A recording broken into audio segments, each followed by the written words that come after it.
right, boys, bring it in. All right, so coach has got the dry erase board out, ready for this to do a Let's little go. explanation. Head on All over right, to YouTube for a live coaching session. A couple of things I noticed. I mean, we've been very frustrated with Igor's play, and the whole Rangers defensive scheme seemed to be very sloppy a lot. Now, the last game since who'd they play first? Buffalo in this last sequence? No, No, Montreal. Montreal. They played Montreal, who's a team that is not doing well, but they've been competing very well. Suzuki's been having a great season. Then they played Buffalo. Tage Thompson is having second in the league in goals, or third in the league in goals, over 40 goals. And then they went on to Pittsburgh. And I'm watching the games, and now they're not playing a zone defense. A zone defense being, say this is the goalie, you have a D. Can we see that? Right? Then we have the center helping down low, a forward here and a forward here. So if Crosby has the puck here and he skates this way, the D goes to him, and once he comes out here, the D lets him go, and then his forward picks him up. If you've been watching the games recently, Coach, and the guy just for the people that aren't able to watch, try and just say like Crosby goes up the wall or something like that. Not okay. Crosby goes up the wall to the hash marks. The D would release him in the zone coverage, and the forward and or center would now cover him. Now, a lot of people have heard the saying "time and space" in hockey. They say it every broadcast. That gives Crosby time and space. 2 seconds of free ice, he can make a play or make a pass or whatever. Split second means a lot, especially with a player like him. Nikola has been doing it unbelievable. Keandre, I've been watching. I can't even say how good he's been doing it. But if that center's coming out, from and this is 77 covering him, he's stick on stick the whole way. He's even been out to the blue line.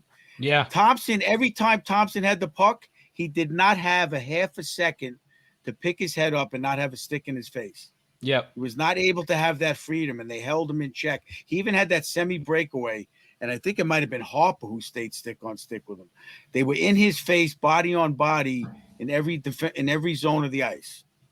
And they did it great against Washington last night, except for that probably, I'm going to say about 8 minutes in the third period. It was horrible.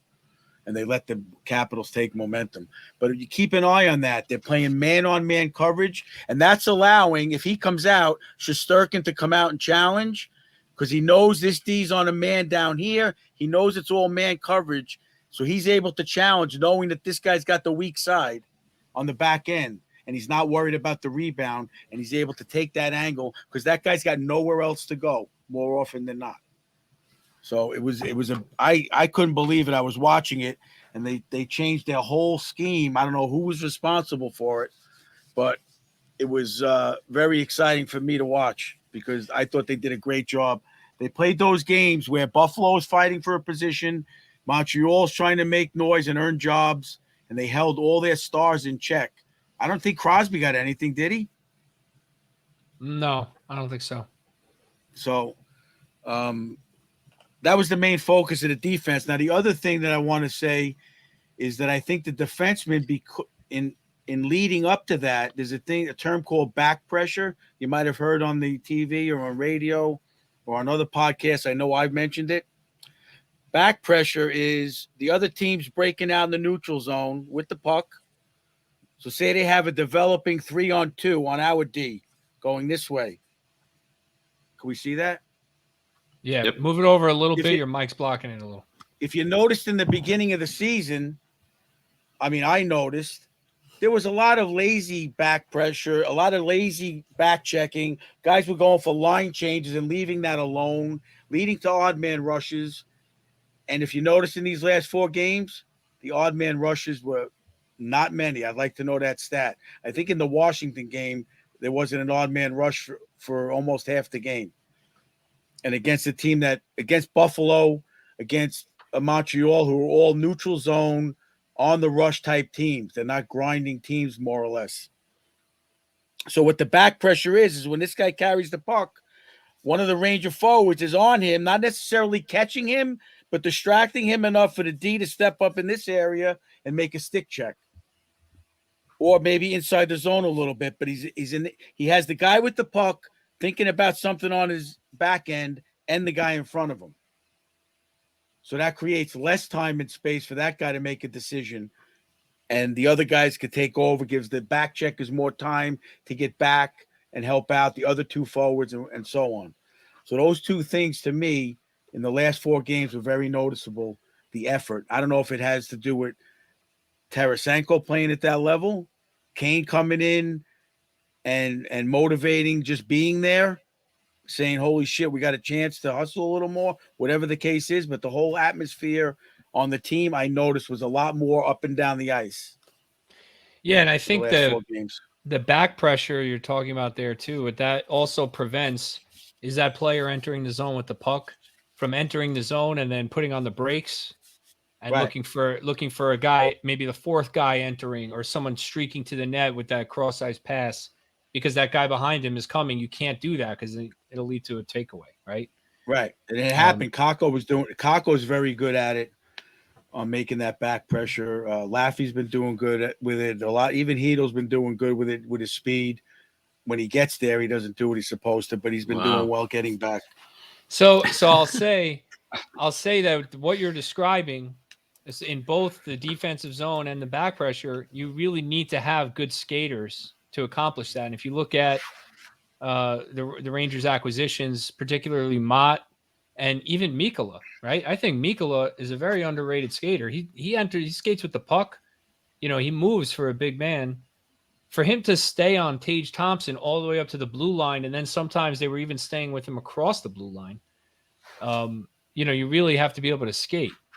So, it's just another reason why teams around the league are looking for defensemen who can move the puck and move their feet.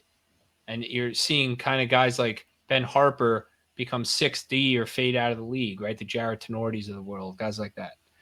Coach's favorite. But Jack Johnson back on the Stanley Cup favorite. I know. It's just unbelievable. It's just unbelievable. Jack Johnson and Georgiev are going to hoist the cup this year. It's ridiculous. Anyway, I did notice that in the Buffalo game, though. What's that?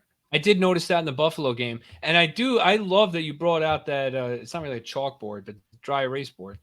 I love that. That's awesome. And fans, if you're listening to this on the Apple whatever in your car or something, I understand. But just even if you don't want to watch the whole episode on YouTube, I would go to YouTube and go to like the 45-minute mark or so and watch Coach Ed's demonstration on the chalkboard because it's really awesome. That's how we grew up with Coach Ed or our coaches showing us how to play with the on the chalkboard and practice and stuff. So now you get a chance. I used to use, I don't know if Eddie remembers, but we went on a tournament. I used those headliner figures. Yeah. We did like a 3-dimensional. The headliners? Remember the little headliners with the big head and the little body? Yes, you did a 3-dimensional. Would you put like Leach, Messier? And like no, we had just 2 different color teams. I showed them where to be on the breakout, instead of just drawing it. I bet you there's somewhere online where someone creates like custom ones of those. Like you can get like a Coach Ed in like a Fordham jersey or something. I guarantee it. I mean, the other point on the play with the man-on-man coverage is if you notice the Rangers were doing it a lot to get Kane free. They'll set that pick like in basketball. And they tried that with Thompson in the one play, and Mikkola just went right around the guy. They figured that would make him peel off, but I was just amazed that they held that kid in check. Because every highlight every day on NHL Tonight, on NHL Now, that guy's scoring a goal or creating chance. And he was just shut down. Yeah. So let me ask you, in particular with the defensive zone man-to-man coverage, what are the drawbacks of that? So everything you're saying is positive, but why is that a riskier thing? Why do some coaches use a zone instead? The drawback is going to be that if one guy falls asleep, it's pretty much shot. Because every guy has to trust. Yeah, every guy has to trust that the other guy is doing his job. So if Mikkola doesn't trust that he can follow that guy out to the blue line and that the center is going to be covering down low, then he's going to hesitate. Yeah. If Shesterkin doesn't trust that the guy on the weak side is covered, he's going to hesitate. So that's where Right. That's where the grade A scoring chances are going to come from in any defensive scheme. But And what is basically, the that's it. what does the forward do? So when Mikola comes up the boards to the blue line and follows Thompson, the forward in that zone, what's his job? Like, where does he go? He's going to stay with that point man because more often than not, when Thompson comes out to the point, say that defenseman's going to go by him to try to get a little drop pass. So he's got to be aware of what that defenseman's doing, not necessarily standing next to him, but know if he's going down, if he's going across the blue line, and he's got to walk it with him. Yep. So he may end up in a defensive position, right? In the down He low, could depending what the inevitably, yes. defenseman does. Right. Yep. Interesting stuff and very insightful, Coach.